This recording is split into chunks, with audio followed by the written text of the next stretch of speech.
கண் பார்வையற்ற நிலையில் தங்கை குழந்தைக்கு உணவு வாங்கி கொடுப்பதற்காக யாசகம் பெற்றுக் கொண்டிருந்த நிலையில் சிறுமியை கடத்திச் சென்ற இளைஞர்.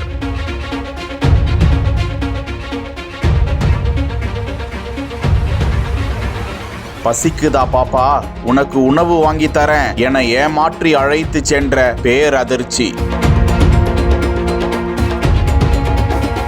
என் பிள்ளைய சாப்பாடு வாங்கி தரேன்னு ஏமாத்திட்டு போயிட்டானே படுபாவி என கதறிய பார்வையற்ற நபர். சீர்காழியில் ஒரு சித்தாப்பட கோரச் சம்பவம். பார்வை தெரியாமல் தெருவில் யாசகம் பெற்றுக் கொண்டிருந்தவரின் மகளை கடத்திச் சென்ற நபர் குறித்த அதிர்ச்சி சிசிடிவி காட்சி. சிறிது நேரத்தில் பொதுமக்கள் மடக்கி பிடித்து விட்டதால் சிறுமி மீட்பு.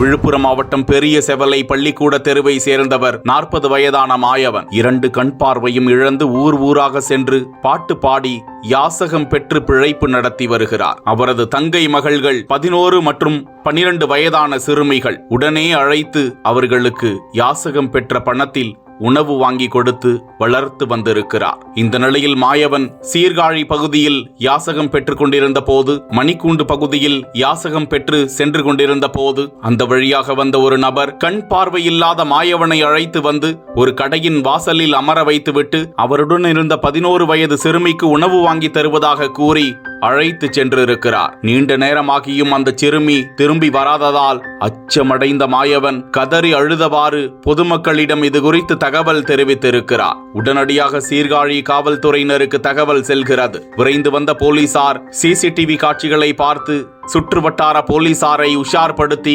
தீவிரமாக சிறுமியை கடத்தி சென்ற நபரை தேடி வந்த நிலையில் சீர்காழி தோப்புப்பள்ளி அருகே இளைஞர் ஒருவருடன் சிறுமி ஒருவர் அழுதவாறு செல்வதாக போலீசாருக்கு தகவல் கிடைக்கிறது. அதன்படி விரைந்து சென்ற போலீசார் சிறுமியை மீட்டு காவல் நிலையம் கொண்டு வந்தனர். கடத்தி சென்ற சீர்காழியை அடுத்த கோயில் 10 பகுதியை சேர்ந்த 32 வயதான ரஞ்சித்தையும் பிடித்து வந்து விசாரணைக்கு பிறகு அவர் மீது வழக்கு பதிவு செய்து நீதிமன்றத்தில் ஆஜர்படுத்தி சிறையிலும் அடைத்திருக்கிறார்கள். பார்வையற்ற ஒருவரிடமிருந்து சிறுமி கடத்தி செல்லப்பட்ட சம்பவம் தமிழகம் முழுவதும் பெரும் அதிர்ச்சியை ஏற்படுத்தி இருக்கிறது.